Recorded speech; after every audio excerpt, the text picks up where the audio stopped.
차기범 씨가 사망하던 날 제가 그 자리에 있었습니다. 책임 회피 절대 하지 않겠습니다. 헤라가 인터뷰를. 우리 집에서 내가 한혜라랑 손잡은 거 잘한 거겠지. 난숙과 헤라는 끝내 손을 잡았고 두 사람은 건양그룹의 권력 지형을 뒤집기 위한 다음 수를 동시에 꺼내 들었습니다. 다가오는 임시 주주총회. 그 자리에서 진태석을 회장 자리에서 끌어내리기 위한 절차가 아니라 전쟁의 순서가 본격적으로 시작됩니다. 하지만 둘도 압니다. 소문과 의혹만으로는 사람들의 마음을 못 박을 수 없다는 걸요. 기억 속에 박히는 한방, 모두가 한 번 들으면 잊지 못할 결정타가 필요했습니다. 첫 신호탄은 이미 주하늘이 쏘아 올렸습니다. 정원을 대신한 기자회견으로 건양을 세상 앞에 세워 흔들어 놓았죠. 그리고 그 다음 모두가 예상치 못한 인물이 움직이기 시작합니다. 바로 헤라였습니다. 헤라는 차기범 사건에 대해 일부를 인정합니다. 마치 모든 책임을 떠안겠다는 사람처럼 고개를 숙이고 눈물까지 보이며요. 하지만 그 고백은 이상합니다. 끝까지 말하지도 않고 그렇다고 완전히 숨기지도 않습니다. 진실을 반쯤 꺼내 보여주면서 딱 한 방향으로만 시선을 흐르게 만드는 의도적인 애매함. 진태석에게 보내는 공개 경고였고 동시에 이제부터는 숨겨도 소용없다는 선전포고였습니다. 태석은 인터뷰를 막으려 합니다. 전화가 날아가고 기사가 멈추고 기자가 바뀌고 온갖 수가 동원됩니다. 하지만 이번엔 실패합니다. 그리고 태석의 감정도 그 지점에서 변합니다. 사랑으로 포장하던 감정이 더는 포장할 수 없는 형태로 바뀌는 순간 헤라는 이제 지켜야 할 여자가 아니라 반드시 제압해야 할 존재로 태석의 머릿속에 새겨집니다. 그 사이 태석은 더 위험한 일까지 시도합니다. 정원이 누워있는 병실에 직접 찾아가 조용히 마지막 숨통을 끊어내려 합니다. 베개를 드는 손. 숨소리조차 내지 않는 태석의 얼굴은 놀랍도록 평온합니다. 그 평온이 더 끔찍합니다. 망설임이라는 감정이 애초에 없는 사람처럼 보이니까요. 그런데 그 순간 예상 밖의 변수가 병실 앞을 스칩니다. 세미입니다. 세미는 이유를 설명할 수 없는 불안을 느끼고 발걸음을 멈춥니다. 문을 열고 들어가는 순간 세미는 이미 창문 너머로 본 장면을 잊지 못합니다. 아빠 진태석의 손이 정원의 목숨을 향해 내려앉는 그 찰나를요. 세미는 공포 속에서도 아무것도 모르는 척 연기합니다. 호흡기 상태가 이상한 것 같다고 말하고 일부러 경고음을 키웁니다. 간호사를 부르겠다고 큰 소리를 내는 순간 태석의 손이 멈춥니다. 태석은 아무 일도 없었던 사람처럼 병실을 빠져나옵니다. 하지만 그의 눈빛엔 분명히 남아있습니다. 이번엔 물러난 것뿐이라는 냉기.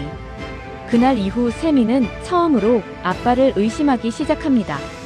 동경이 아니라 공포로, 보호가 아니라 위협으로. 그리고 태석을 둘러싼 균열은 이제 바깥이 아니라 가족 안에서부터 갈라지기 시작합니다. 한편 이 모든 혼란 속에서 또 다른 불안한 동맹이 만들어집니다. 태석과 세훈. 서로를 믿지 못하면서도 당장 서로가 필요해 손을 잡는 관계. 위태로운 이해관계가 어디까지 이어질지 누구도 장담할 수 없습니다. 태석은 세훈의 제안을 선뜻 받지 못합니다. 주하늘을 갑작스럽게 부회장 자리에서 끌어내릴 명분이 부족하기 때문입니다. 무리수를 두면 역풍이 불고 스스로 선택이 틀렸음을 인정해야 하는 상황이 올 수 있다는 걸 태석도 알고 있죠. 하지만 태석은 눈치챕니다. 하늘이 사람들을 개별적으로 접촉하고 있고 그 움직임이 점점 위험해지고 있다는 걸요. 태석과 세훈은 그걸 빌미로 그럴듯한 프레임을 짭니다. 회사 질서를 어지럽혔다. 내부 정치에 개입했다. 건양그룹을 흔들었다. 하늘의 사임을 정당화할 수 있는 그림을 만들기 시작합니다. 그런데 그 와중에 조용히 태석의 등을 파고드는 사람이 있습니다. 바로 헤라입니다. 헤라는 누구도 모르게 기자들을 집으로 초대합니다. 차기범 사건에 대한 단독 인터뷰. 지난번 하늘의 기자회견을 잇는 연장선이지만 결은 훨씬 더 치명적입니다. 헤라는 말합니다. 차기범을 밀었던 건 사실이라고. 그리고 쓰러진 뒤 골든타임이 지나 결국 사망했다고. 하지만 바로 그 다음 헤라는 누군가 개입했을 가능성을 남겨둡니다. 증거를 내밀진 않지만 사람들 머릿속이 자동으로 한 사람을 떠올리게 만드는 방식. 결국 모든 시선이 자연스럽게 건양그룹 회장 진태석에게 향하도록 여운을 남깁니다. 태석과 세훈은 기사를 막으려 합니다. 하지만 이번엔 난숙이 먼저 움직입니다. 기사의 통제권을 쥐고 인터뷰가 그대로 세상 밖으로 나가게 만듭니다.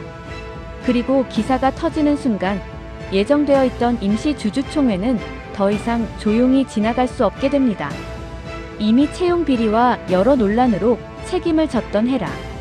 그리고 이제는 회장 진태석까지 범죄 연루 의혹의 중심에 서게 되며 건양그룹 내부 분위기는 순식간에 얼어붙습니다. 난숙과 헤라는 확신합니다. 여론이 돌아섰고 이번만큼은 건양의 힘이 제대로 작동할 거라고.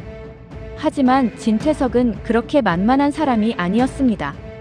태석은 이미 오래전부터 준비해둔 카드가 있습니다.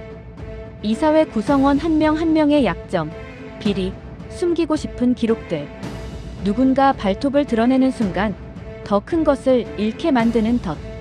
결국 태석의 명백한 과오와 건양그룹 이미지 타격이 뻔히 보이는데도 회장 퇴임안은 무력하게 부결됩니다. 헤라와 난숙은 순식간에 궁지에 몰립니다. 이미 한 번 정면으로 발톱을 드러낸 헤라. 그리고 태석이 가장 아끼던 자기 사람이 공개적으로 등을 찌른 상황. 태석의 분노는 이제 협상도 타협도 아닌 보복으로 변합니다. 난숙은 점점 초조해집니다. 한 번 당한 진태석이 절대 가만히 있지 않을 거라는 걸 경험으로 알고 있기 때문입니다. 무엇보다 난숙에게 가장 가까운 곳에 있는 하늘이 걱정됩니다. 건양그룹 안에서 태석이 모든 걸 틀어쥐고 있는 상황에서 하늘이 정면으로 나서는 건 너무 위험하니까요. 난숙은 법적으로 그리고 여론으로 태석을 압박할 방법을 찾습니다. 하지만 손에 쥔 펜은 많지 않습니다. 차기범의 마지막을 담은 영상은 이미 영체 쪽으로 넘어갔고 남아있는 건 공소시효가 지난 주상철 사건의 음성 기록뿐. 법으로는 한계가 명확한 카드입니다. 그런데 그때 난숙이 가장 원치 않던 시나리오가 눈앞에서 펼쳐집니다. 하늘이 직접 나서기 시작한 겁니다. 하늘은 다시 기자회견장을 엽니다. 시작은 단 한 문장. 자신의 아버지를 죽인 사람으로 건양그룹 회장 진태석을 정면으로 고발합니다. 공소시효가 지나도 여론으로 목을 죄겠다는 전략. 태석이 다른 방향으로 돌리려 했던 칼끝은 결국 가장 가까운 하늘을 향해 움직이기 시작합니다. 그 순간 난숙은 확신합니다. 이 싸움은 이제 자기 손을 벗어났다는 걸요. 그래서 난숙은 헤라에게 부탁합니다. 지금은 모든 걸 내려놓더라도 자기 아들 하늘부터 지켜야 한다고. 헤라와 난숙은 함께 건양으로 달려갑니다. 각자의 이유는 달라도 이 순간만큼은 목적이 같습니다. 태석에게서 하늘을 지키는 것, 그리고 그 다음에 태석을 끌어내리는 것. 하지만 그 모든 움직임을 감지한 태석은 속으로 조용히 중얼거립니다. 이제는 협박도 거래도 아닌 끝을 보겠다는 표정으로요.